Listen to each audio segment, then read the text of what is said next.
All right, so this is the start of a pretty big set of videos. Uh, what I'm going to do here is I'm going to combine together chapters 16 and 19 because for some reason our textbook puts these together. Now, or separates these two. I'm going to put them together. Both of these chapters are about medieval Europe.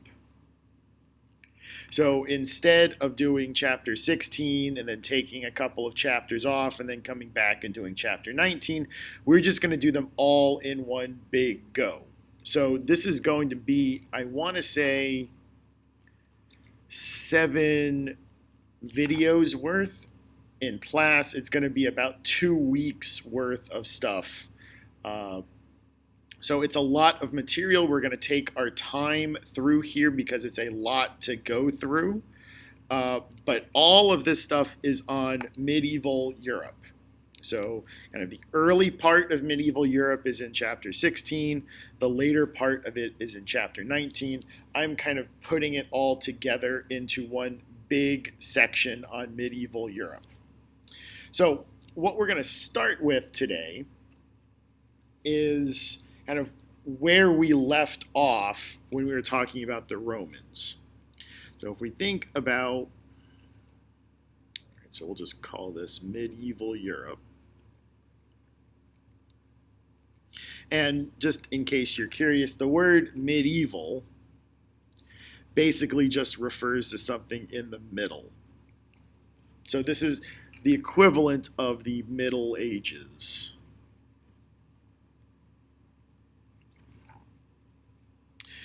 So we're going to pick this up where we left off. The Roman Empire collapses.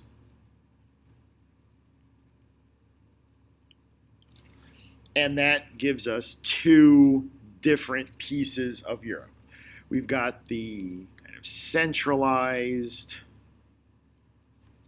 and rich Eastern Europe. And we've got the decentralized and poor Western Europe.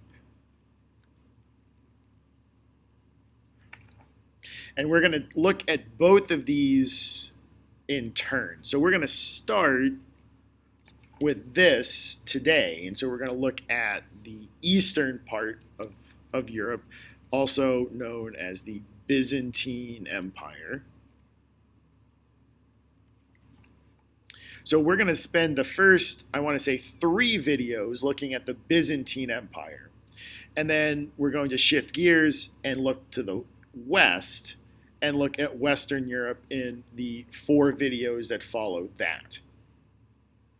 So the Roman Empire collapses, and then we get these 2 divergent paths that we're going to examine in course of these videos. So what we're going to look at today in this video is the early Byzantine Empire.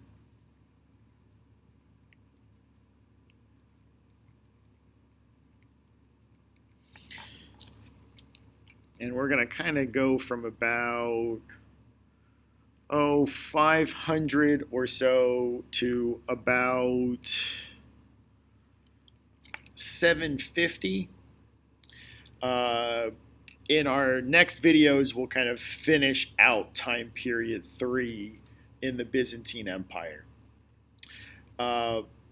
So initially, the Byzantine Empire is kind of on a very upward trajectory. So they are on the rise. And if you take anything away from this, the early Byzantine Empire is definitely on the rise. So remember that Constantine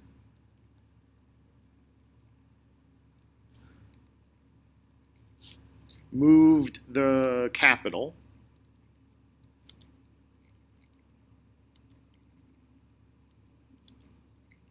of the Roman Empire to Byzantium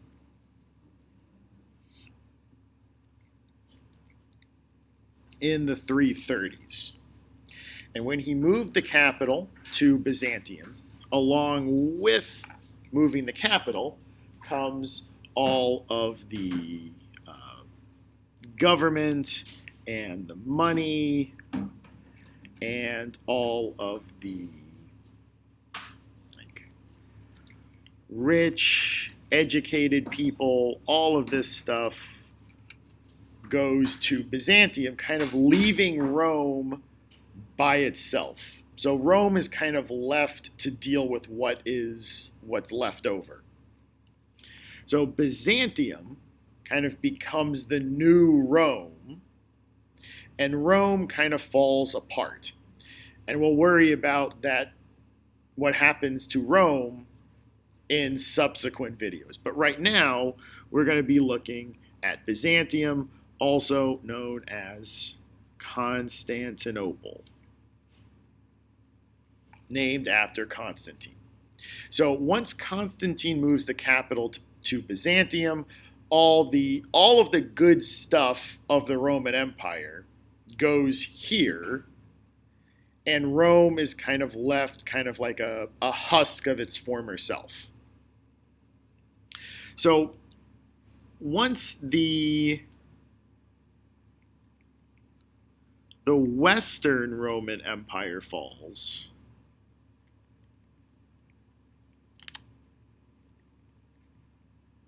in 476, only the eastern part remains. And we know this now as the Byzantine Empire. And that's where we're going to pick the story up.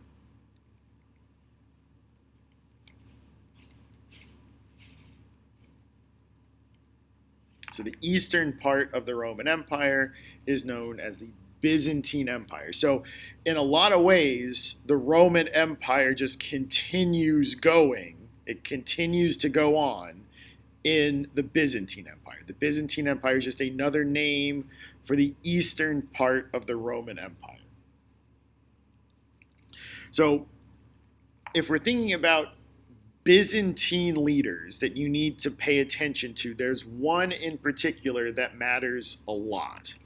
And his name is Justinian, the most important Byzantine leader.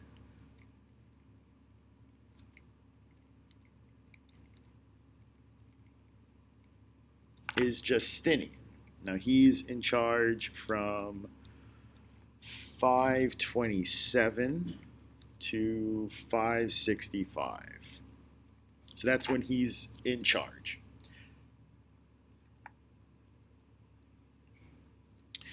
Justinian is interesting for a couple of reasons. One of these is that he was born a peasant. And over time, he rose through the ranks of the military to become emperor.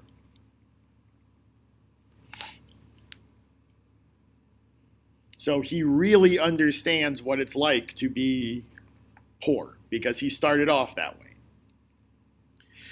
Another really important thing about Justinian is that he ruled with his wife. So they were kind of like co-rulers. His wife was named Theodora. Theodora also came from pretty low standing in society too. Depending on what history you look at, she was an actress or maybe a prostitute or maybe both. It was common for actresses to be both. So both Justinian and Theodora came from very, very humble roots to become the leaders of the Byzantine Empire. In fact, Theodora is usually considered to be the braver of the two, and she convinced Justinian to stay in the city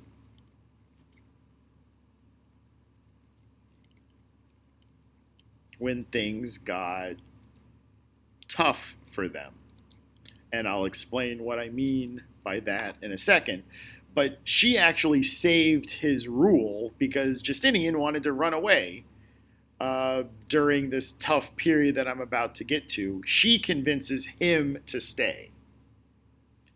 So Theodora might be the most important or the most powerful woman we've seen in the course so far. There are a few lasting contributions of Justinian. Maybe the most obvious of these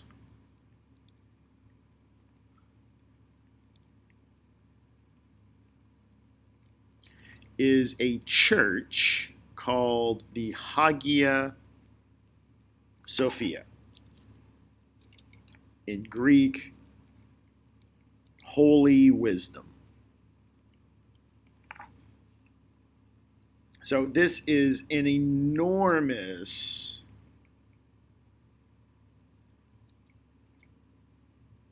church. It's just a huge church. And it was to show off the wealth and power of the Byzantines generally, and Justinian specifically.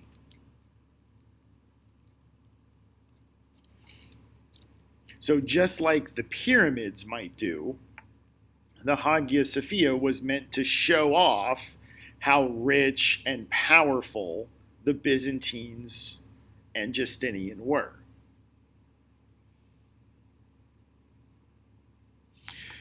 But maybe the better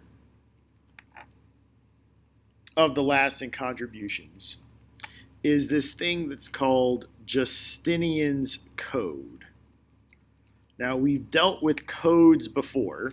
A code is a set of laws. So we've looked at Hammurabi's code. Here is Justinian's code. And what Justinian's code did was it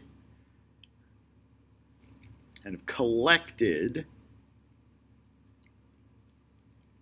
all the Roman laws in one place, as well as all the legal discussions on the law,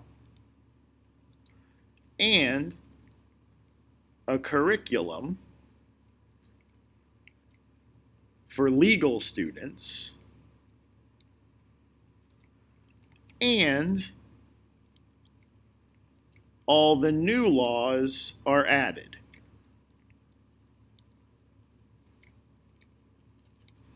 So Justinian's Code is a huge collection of Roman and Byzantine law. So Justinian had all of the Roman laws put together, all of the discussions of these laws, so like the stuff that the judges might say about the laws. It's a law curriculum for law students, and then they do the same thing with all the Roman laws with the new laws. So they add the new laws into this book as they go. So it's a one-stop shop for any legal stuff that the Romans or the Byzantines might have done. Now, why is this so important? Because this is going to go on to influence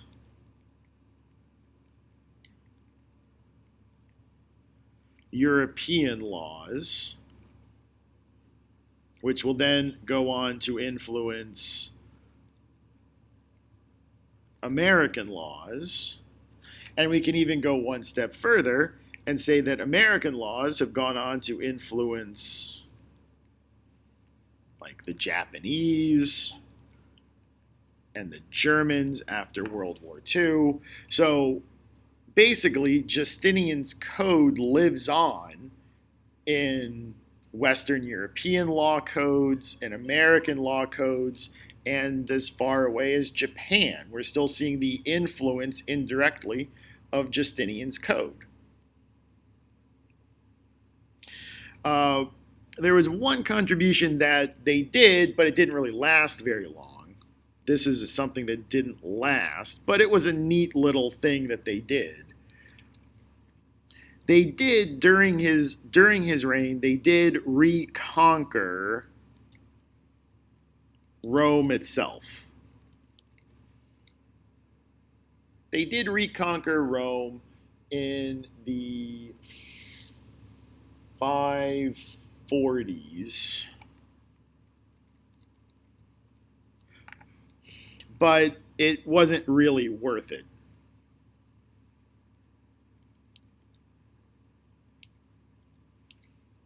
It wasn't worth the cost, and later emperors let it go. But Justinian saw that there was some figurative value in having Rome. If he's the Roman emperor, he should be in possession of the city of Rome. He never went there. He stayed in Constantinople, but it was kind of symbolically important to Justinian to have the city of Rome. Later, Byzantine emperors didn't really care about the city of Rome. Constantinople was good enough. Now, these are kind of the high points. There were some low points. So here are some problems or low points of Justinian's rule.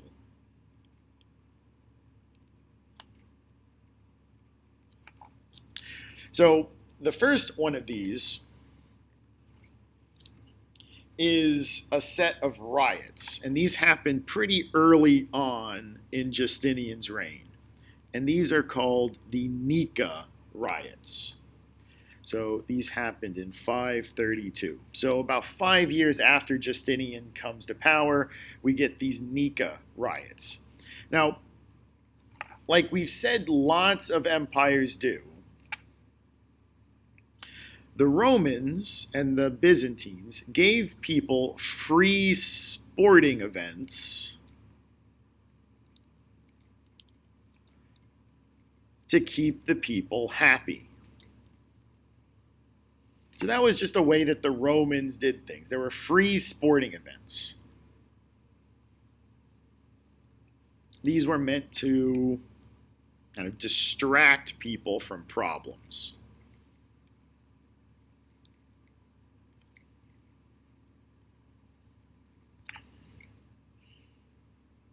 And the sporting event that was very popular was chariot racing. And just like today, there were teams and there were fans of the teams. And so what the Thenika Riots were a set of, it was a huge riot between chariot racing fans. And so they started fighting each other, but then they start to realize that the government was really the problem, and they start fighting against the government. This was where Justinian wanted to run away, and Theodora convinced him to stay. and use the military to squash the riot, which they did.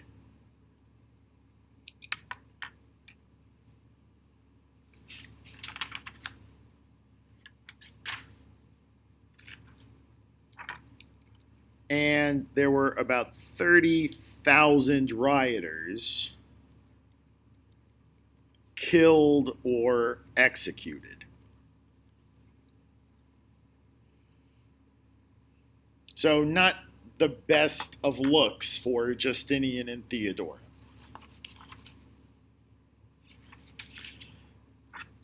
The other big thing that happens, the other big problem, was something known as Justinians Plague.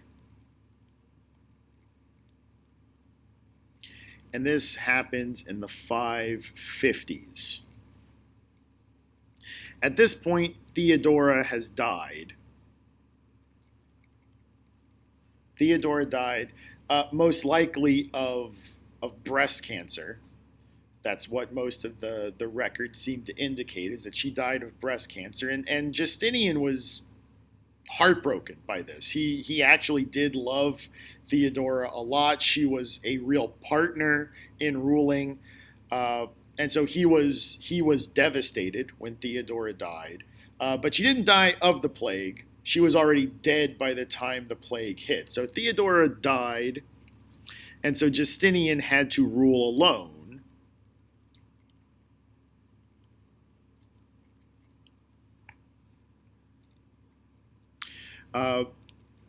What historians seem to think is that this was the first real case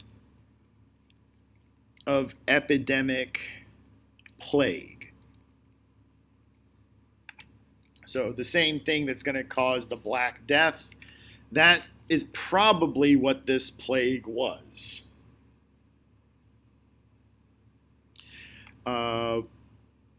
During Justinian's plague, thousands of people died daily.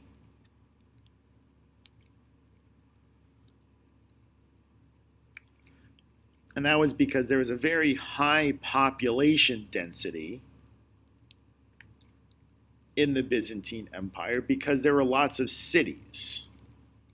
And we'll talk about the cities more in our next video, because the cities really were a focus of the Byzantines. They built a lot of cities. So there were a lot of cases of plague because the population density was so high, it was easily transmitted between people. And people blamed Justinian because as emperor, he's supposed to keep people safe.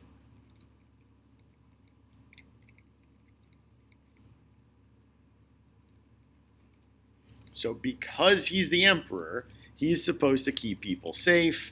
And remember, the Romans have this tradition of maybe not thinking of Justinian as a god, but he's definitely somebody who has God's attention, somebody who can talk to God a lot easier than a regular person.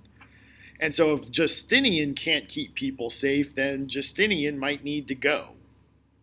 Eventually the plague kind of burned itself out, and Justinian himself is not going to last much longer himself. He's going to die within the next 10 years.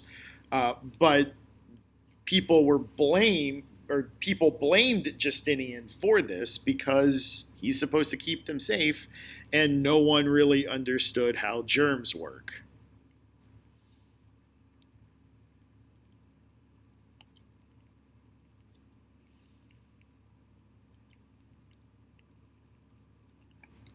Now, after Justinian, Justinian is the only Byzantine emperor we're really going to play around with.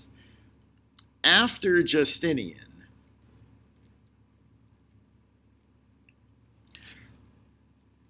later Byzantine emperors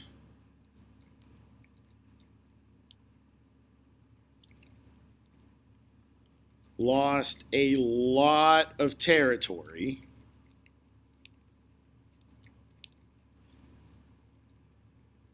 to the caliphates.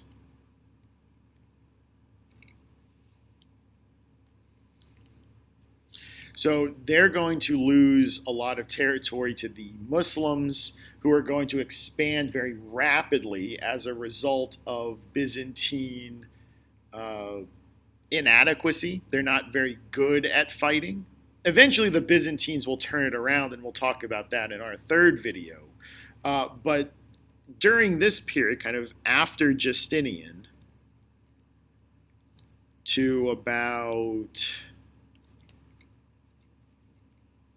like about 750 or so, the Byzantines are going to lose a lot of territory to the Muslims. Eventually, they'll kind of turn that around and kind of stabilize, but at this point, it's kind of too late. But we'll worry about that in our third video on the Byzantines when we talk about the late Byzantine Empire and their eventual collapse. So for right now, the stuff about Justinian is kind of the high point of the Byzantine Empire.